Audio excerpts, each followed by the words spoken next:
6h34, hora do esporte. Ferreira chegando mais cedinho aqui com a gente. Bom dia, Ferreira. Bom dia, Fábia. Bom dia a todo mundo. Nada bom esse dia para os bicolores, porque a Copa do Brasil acabou para o Papão e acabou com uma goleada por 4-0 aplicada pelo Bahia na noite de ontem em Salvador. Vamos conferir. A missão não era nada fácil para o Paysandu. Depois de perder para o Bahia por 1-0 em Belém, os bicolores tinham que reverter o resultado na Arena Fonte Nova para seguir na Copa do Brasil. E tudo ficou ainda pior logo aos 2 minutos de partida. Depois de boa troca de passes, Michel Araújo abriu o placar na Fonte Nova, 1-0.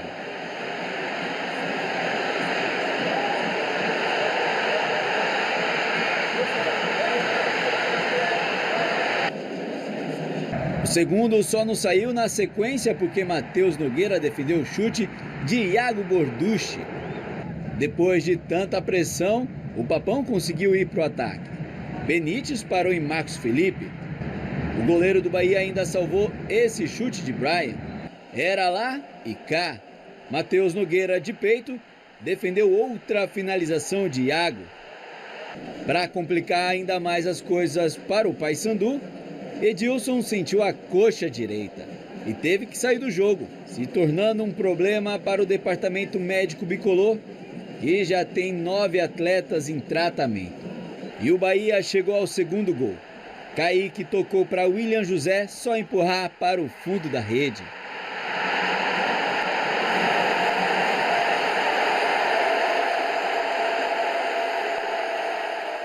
O mesmo William José aproveitou a sobra e fez o terceiro do tricolor.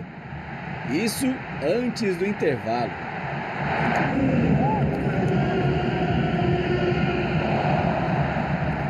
Na volta para o segundo tempo, o técnico Luizinho Lopes tirou Brian Borges e Benítez e colocou Matias Cavalieri e Marcelinho. E foi do Marcelinho a chance do Papão diminuir. Só que o atacante acabou tirando muito do goleiro e perdeu a chance de finalizar. O dia realmente não era do Paysandu. Nestor, de fora da área, deixou dele. Bahia 4-0.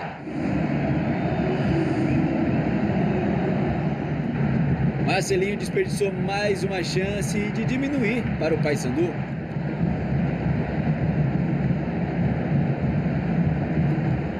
O atacante ainda bateu essa falta, mas sem perigo. O pé salvador de PK evitou o 5º gol do Bahia e Lúcio Rodrigues ainda levou perigo nesse chute. Aos 45, sem acréscimos, o árbitro encerrou a partida, decretando a goleada sofrida pelo Paysandu para o Bahia por 4-0. Vencer o Bahia na Arena Fonte Nova já seria um desafio grande, só que os bicolores acabaram sendo goleados. O Paysandu se despede da Copa do Brasil com 2 derrotas para o tricolor baiano na terceira fase. E agora volta as atenções para a Série B, onde ainda não venceu e está na zona de rebaixamento. Alguns aspectos para a gente avaliar dessa derrota do Paysandu 4-0 para o Bahia. Primeiro, a superioridade do Bahia, inclusive tática. Esse gol, o primeiro gol, é assim, todo um envolvimento da movimentação do Bahia, a defesa do Paysandu fica perdida. Sim. Sabe? Procurando a bola. É uma jogada muito bem produzida, muito bem trabalhada pelo Bahia. E aí você vai percebendo na construção a facilidade que o Bahia teve. Primeiro, é um time muito bem treinado, de jogadores de altíssimo nível. O Bahia investiu mais de 200 milhões de reais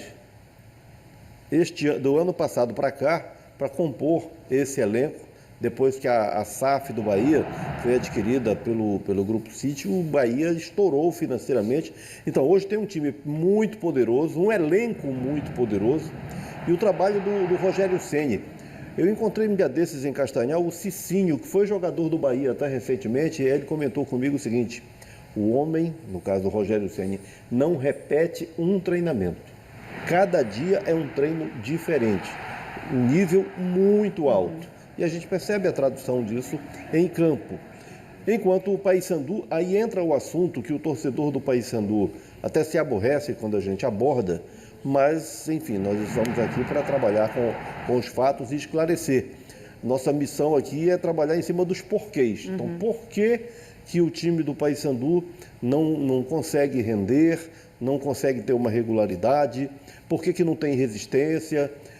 A questão física do Paysandu ontem teve mais um caso de lesão. Esse é um parâmetro, né? Quando um time tem uma frequência de lesões musculares, é muito por conta do nível de desgaste. Ontem o Paysandu deixou o Rossi, principal jogador da equipe, no banco. Por quê? Porque já está em estado alarmante de fadiga. Então, utilizar o atleta seria expor ao risco também de lesão. Sim. Ele está em estado de pré-lesão. Aí tem que administrar. O Luizinho Lopes escalou o Paysandu ontem com 4 laterais direitos, digo melhor, com quatro laterais, porém 2 deles em função mais adiantada. Né? O Heverson por um lado e o Brian Borges pelo outro. Mas o Edilson, PK, aí passa a ideia, está improvisando. Não, ele está buscando alternativas para compor um time com o que ele tem, com tantas limitações ditadas pela questão física e reconhecendo a superioridade do adversário, ele quis ter um time com maior capacidade de marcação. Mesmo tendo esse time supostamente com maior capacidade de marcação, cedeu o espaço que cedeu, ou melhor, o Bahia achou espaço como achou para entrar na defesa do Paysandu, fazer gols com facilidade e acaba a história do Paysandu na Copa do Brasil de 2025. Agora, foco absolutamente exclusivo na Série B, com a missão para lá de urgente, de sair da zona do rebaixamento, de levantar o moral. Paysandu joga domingo, 4 da tarde, em Novo Horizonte, interior de São Paulo, contra o Novo Horizontino. Depois do jogo contra o Novo Horizontino, o Paysandu sai de Salvador já direto para o interior de São Paulo, né, justamente para ter um tempo maior de repouso para os atletas, para recuperar os atletas para esse jogo contra o Novo Horizontino, mas ainda joga sob efeito da maratona de jogos. E depois o Paysandu vai ter uma semana para o jogo contra o Criciúma em Belém. Uma semana livre, não havendo jogo no meio da semana, Fábio, dá a condição de oferecer aos atletas 24 horas para repousar, para ter um tempo com a família, depois retomar treinamentos, e isso já gera um efeito para o jogo seguinte. Também para exemplificar o que eu estou dizendo aqui, o Paysandu, em 32 dias, fez 10 jogos. Depois do jogo contando o jogo com o Novo Horizontino, né? Aí depois do jogo contra o Novo Horizontino, quando o Paysandu entra nesse outro momento em que ele passa a ter algum tempo para recuperar atletas, ele vai fazer 5 jogos em um mês. Olha como muda a história. Pois é. Né? Aí sim nós vamos ver a real capacidade técnica dessa equipe, porque hoje a parte técnica e a parte tática estão muito prejudicadas pela questão física. Vamos ver aí como é que vai agora se comportar o Paysandu e tomara que ganhe esse fôlego que precisava, né, para a Série B. Falando em Série B, vamos falar de Remo. Que joga no sábado, às 18 horas, contra o Volta Redonda no Mangueirão. Há um jogador no elenco do Clube do Remo que simboliza esse crescimento da equipe dentro da competição. É o Adailton. Lembram que o Adailton sempre foi um jogador de entrar no meio do jogo e que depois do jogo anterior aqui, do Remo, acho que foi contra o Vila Nova, que o Remo montou um sistema de 3-5-2 e aí ele virou o titular, compondo dupla com o Adailton e com o Pedro Rocha, Adailton com Pedro Rocha, e aí o Adailton vem tendo uma sequência de jogos desde o início, não completando. Desde que ele chegou ao Remo, em toda a temporada, ele só fez um jogo integral. Foi em Cametá contra o Cametá. Em todos os outros, ou ele começou e saiu, ou ele entrou no meio do jogo. Mas agora ele vem tendo uma sequência com mais tempo em campo, crescendo de produção. Aí eu digo, ele simboliza o que tem sido o Remo dentro da Série B. E na Série B, o Leão enfrenta o Volta Redonda no sábado. Sempre quando sai do banco de reservas, Adailton tem sido uma presença marcante quando entra em campo. Durante o Campeonato Paraense, chegou a somar 4 gols e 2 assistências. Pelos números, o jogador teria a sua vez como titular, certo? Errado. Pelo menos com o antigo treinador, Adailton fazia parte de uma estratégia. A gente sabia que se ele sair jogando, o jogo ainda estaria muito truncado, o jogo não era para ele. Quando o jogo está mais espaçado, mais aberto, é o momento de colocar Adailton, que o adversário está um pouquinho mais exposto, onde ele precisa desse espaço para ele arrancar, para ele usar a força dele. Então foi onde a gente acabou encaixando, um jogador fundamental ali, principalmente nesse segundo tempo, ele está entrando, está ganhando ritmo, ganhando confiança, entendendo um pouquinho o que a gente pede. Fazendo o gol, que é o mais importante. Entretanto, nos últimos 2 jogos, a realidade tem sido outra. Contra o Vila Nova e o Atlético Goianiense, começou como titular e deixou uma boa impressão. Na última partida, por exemplo, chegou a deixar em várias vezes Pedro Rocha em boas condições para marcar. E é com atuações como essa que pretende ganhar mais espaço. Essas 2 partidas eu tenho melhorado muito, né? Acho que a primeira foi o primeiro jogo, você sente um pouquinho.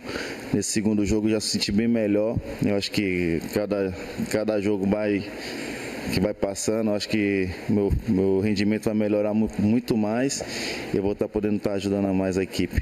E Adailton como titular não tem sido apenas um produto do rendimento do atleta, mas também por uma mudança na forma de jogar. Sem jogadores importantes pelas pontas, como Janderson e Maxwell machucados, os azulinos perdem características que são fundamentais em um determinado esquema. Portanto, há de se encontrar outras formas para surpreender os adversários. E é aí que a versatilidade entra em jogo. Quando eu iniciei minha carreira, eu iniciei como centroavante. Só que aí eu fui para o Japão, tive o período de jogar pelas beiradas. E agora estou podendo jogar mais por dentro. Eu acho que é adaptação. Eu acho que a cada jogo você vai se adaptando com o que o treinador pede. E eu acho que a cada jogo você vai melhorando. Então acho que ali é uma posição que eu já joguei, estou mais próximo do gol. E eu acho que eu vou poder crescer muito mais ainda no campeonato, no decorrer do campeonato. O gol na Série B ainda não saiu. Mas para dar continuidade às boas atuações, é preciso uma coisa. A gente treina muito, só que o ritmo de jogo é só no jogo, não tem jeito. Acho que se você tiver condições de jogo e poder estar iniciando os jogos, tendo uma sequência, acho que pode ter certeza que vai melhorar seu rendimento. Então acho que vou continuar trabalhando para poder estar sempre jogando e estar ajudando mais a equipe.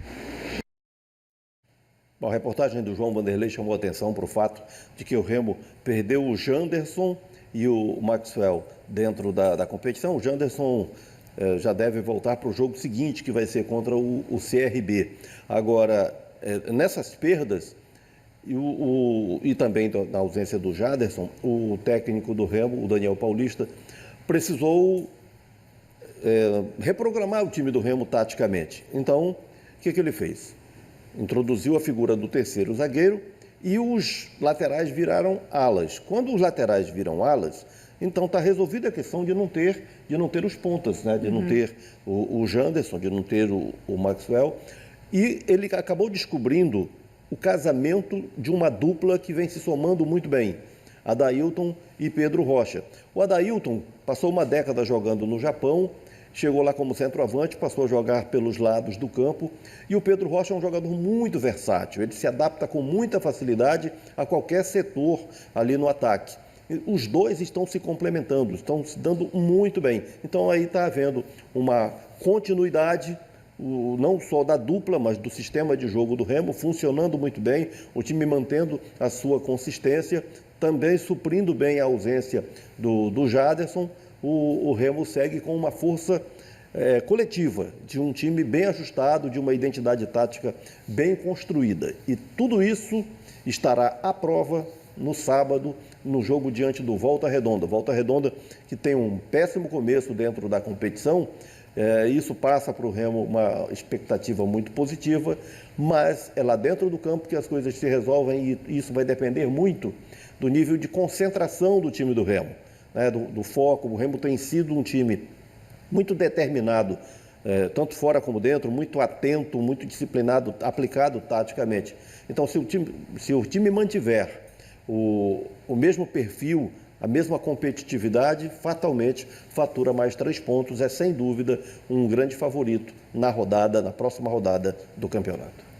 Fechamos, então, a parte de falar de Paysandu, de Remo, atualizar vocês, e a gente sai dos profissionais, claro, traz os times amadores. Como é que é?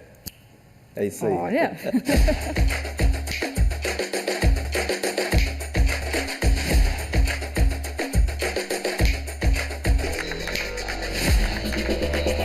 Desfile começando com o Abacate FC, que é de Marapanim. E depois do Abacate, vem a Associação Atlética Acadêmica Mortalha. Que tal, Fábio? Ainda tem a imagem aí da Rasga Mortalha. Então, Mortalha da UFPA, capital. Avançando com o Atlético Murinim Benevides. Depois do Atlético, vem o Flamengo. Flamengo da Vila Bom Intento, Santa Maria do Pará. Jovens Papudinhos do Barreiro.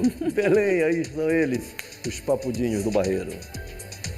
Mototáxi FC Mãe do Rio.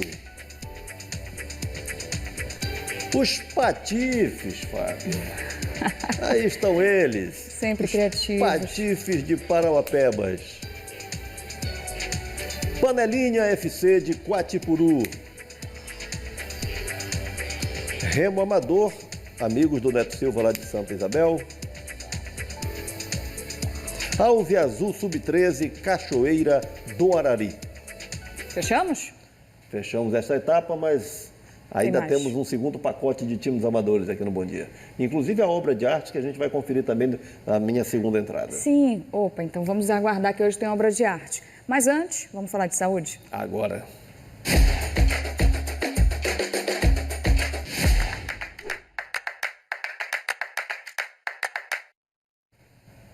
A tecla é a mesma de sempre.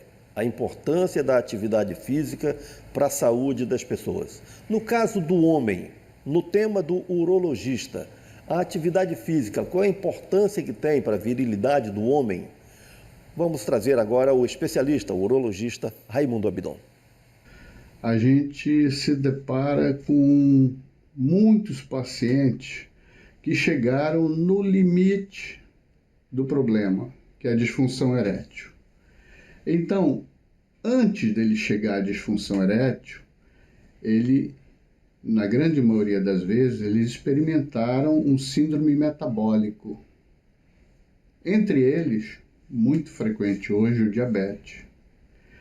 E quando eu me deparo com meus pacientes aqui, já ou com diabetes ou com síndrome metabólico, caminhando para isso, eu sempre aviso, você tem que fazer atividade física. Aqueles que me dizem, olha, eu não vou fazer, eu digo, então procure outro médico, porque somente o milagre vai te salvar. Sem atividade física, a gente fica sem a melhor ferramenta no teu tratamento. Vamos reconstruir esse diálogo. O médico diz ao paciente, você precisa praticar atividade física. Esse paciente sedentário diz, doutor, essa hipótese não considere. Atividade física não é para mim. Aí o médico diz, sem atividade física, procure outro médico, não dá para resolver o seu problema. Esse diálogo aí, ele simboliza muito, ele diz muito sobre a importância, nesse caso aqui específico, para a saúde do homem, mas é para a saúde de todo mundo. A atividade física tão fundamental. Temos algumas imagens aí do pessoal praticando atividade física e renovamos semanalmente essa mensagem aqui. Trouxemos desta vez esse depoimento do médico urologista Raimundo Abidon para consolidar esse chamamento de atenção para a importância. Joga esse sedentarismo de lado, sai do sofá, né? Põe esse corpo para suar, põe em atividade. Afinal de contas, nós não fomos concebidos para a inércia, né? Sim, é uma fala forte, né? Mas eu acho que ela é muito precisa, ela é exata. E quando a gente está falando de um urologista, uma pessoa que lida com pacientes homens todo momento, ele justamente reflete, relata algo que a gente continua vendo, que é a demora dos homens em procurar atendimento médico, em praticar atividade física, deixar para depois. Infelizmente, isso é comprovado, né, cientificamente, inclusive, várias pesquisas mostram isso, as mulheres têm a tendência de se cuidarem muito mais do que os homens. Então, é muito importante que esse cuidado seja o acompanhamento médico, como o médico relatou, e também seguir as orientações médicas, e uma delas é praticar atividade física. Muito bacana esse tema e a gente vê aí alguns exemplos que sirvam de inspiração, né, Ferreira, para os homens. Pode ser o futebol, que normalmente é a preferência, pode ser a musculação, pode ser a natação, pode ser a corrida de rua, pode ser uma caminhada. De repente, algo que você possa introduzir na sua rotina. Em vez de ir pelo elevador, vai pela escada. Se não for todo dia, mas pelo menos alternadamente. Deixa o carro mais distante do local de trabalho, mas força uma caminhada. Crie situações, mas põe esse corpo para movimentar. Afinal de contas, sedentarismo não está com nada para quem quer ter saúde. E Carlos Ferreira está longe de sedentarismo, né? Bem longe. Que bom. Mais um exemplo aqui pra gente. Valeu. Ferreira, até daqui a pouco. Valeu. Tchau, tchau.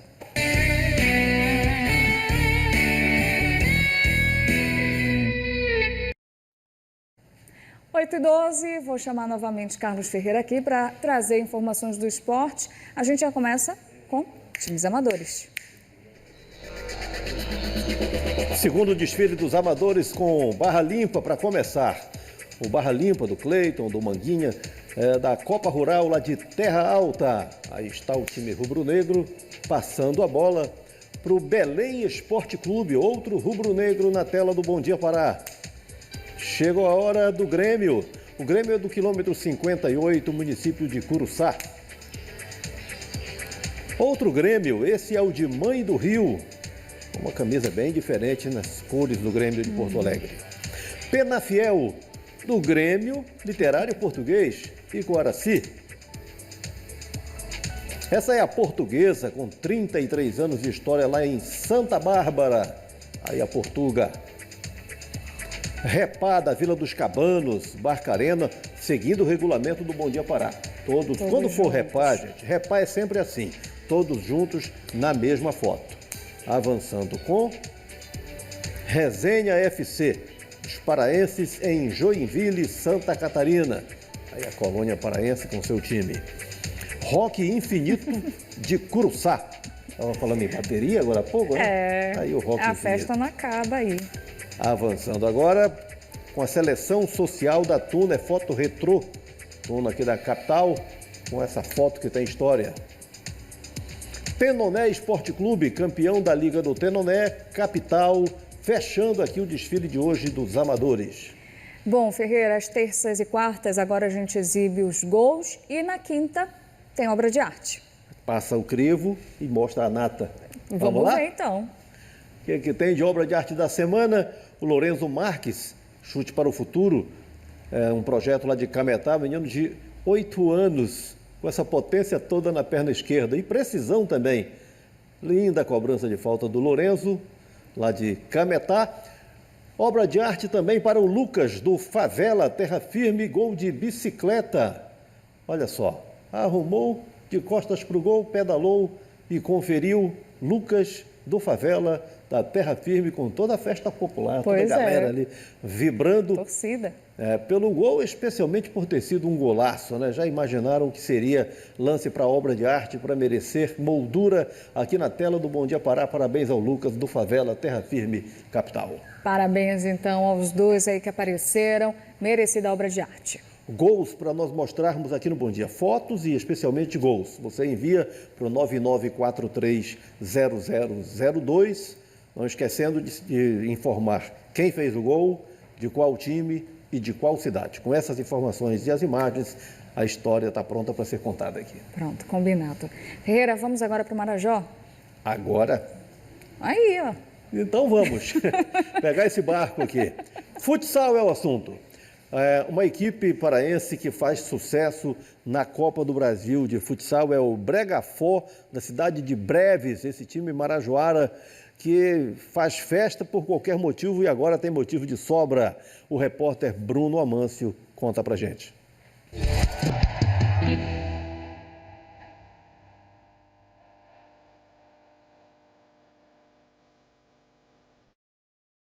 Você sabe que festa é essa que a Joelma fala na música? É o Bregafó, na cidade de Breves. Essa festa é bem famosa na região do Marajó e deu nome a um time que vem fazendo bonito na Copa do Brasil de futsal.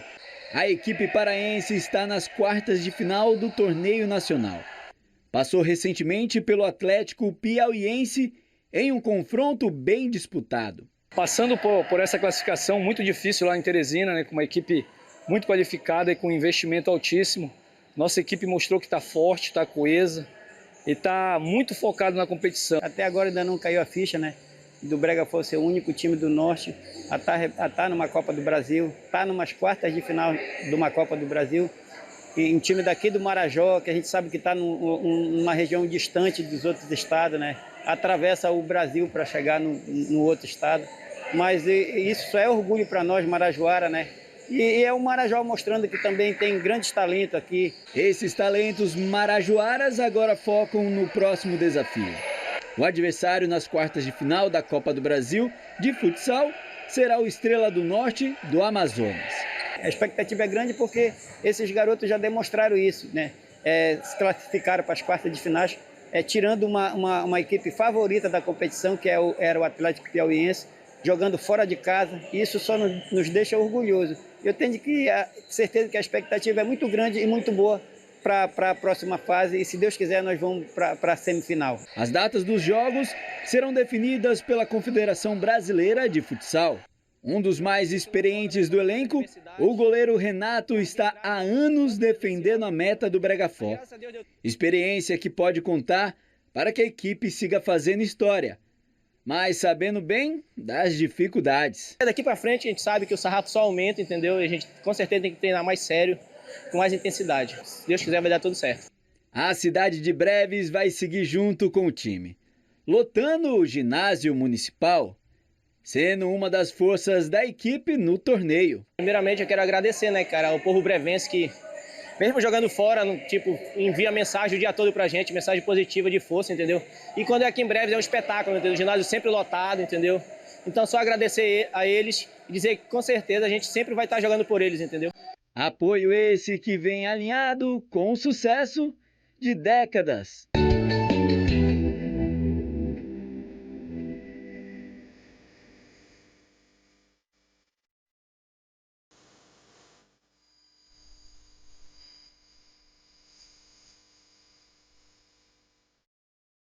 Já tivemos times de futsal aqui do Pará vivendo grandes momentos, COPM, Tuna, Remo, SMAC, e é muito bom ter um time do interior, lá da região do Marajó, fazendo esse sucesso todo. Parabéns ao Bregafó, que vá mais longe, que ganhe esse destaque.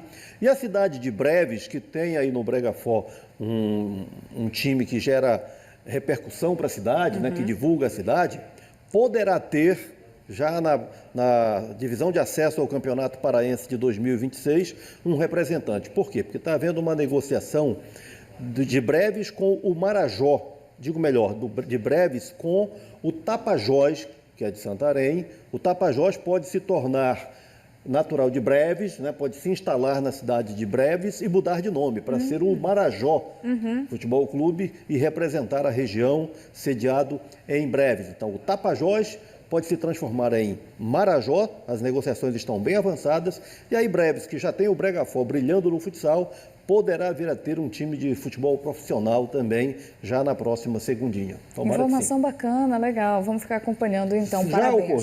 Isso já ocorreu com o Fonte Nova, que é da capital, que foi para Augusto Corrêa e virou Urumajó. Mudou de nome e agora é o time de Augusto Corrêa. O Urumajó vai disputar a competição de acesso ao Campeonato Estadual de 2026. Inclusive, região Bragatina, o futsal futebol é uma grande febre. Sem dúvida.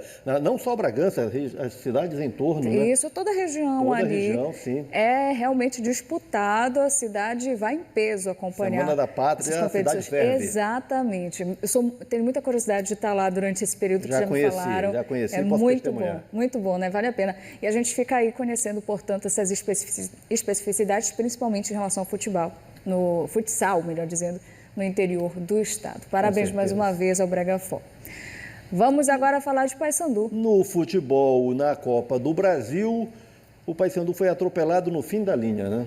Tomou de 4-0 do Bahia ontem à noite e se despediu da Copa do Brasil. Nós estamos vendo aí, logo nos primeiros minutos, o Bahia fazendo 1-0, entrou com muita facilidade na defesa do Paysandu e foi construindo o placar sem sobressaltos. O Paysandu chegou a criar algumas situações que transmitiram a impressão de que o time teria alguma resistência, que ameaçaria o Bahia, mas nada disso. O Bahia construiu a vitória por 4-0 com relativa facilidade e o Paysandu cai fora da Copa do Brasil, vai seguir sua história agora exclusivamente na Série B, já jogando no próximo domingo, 4 da tarde, em Novo Horizonte, interior de São Paulo, contra o Novo Horizontino. Copa do Brasil. Ano que vem, o Paysandu novamente entra na terceira fase, na condição de campeão da Copa Verde. Foi o caso, este ano, o Paysandu disputou apenas uma fase, essa contra o Bahia. Ano que vem, ele de novo entra na terceira fase pelo título da Copa Verde. Aí o Paysandu joga final de semana, Remo também, né? Remo no sábado, Paysandu domingo. Exatamente. O Remo sábado às 18 horas no Mangueirão contra o Volta Redonda, o Paysandu no domingo às 16 ou 4 da tarde, como você preferir, lá no interior de São Paulo contra o Novo Horizontino. Pronto, fechamos o esporte. Obrigada, Ferreira. Até semana que vem. Tchau. Tchau, tchau.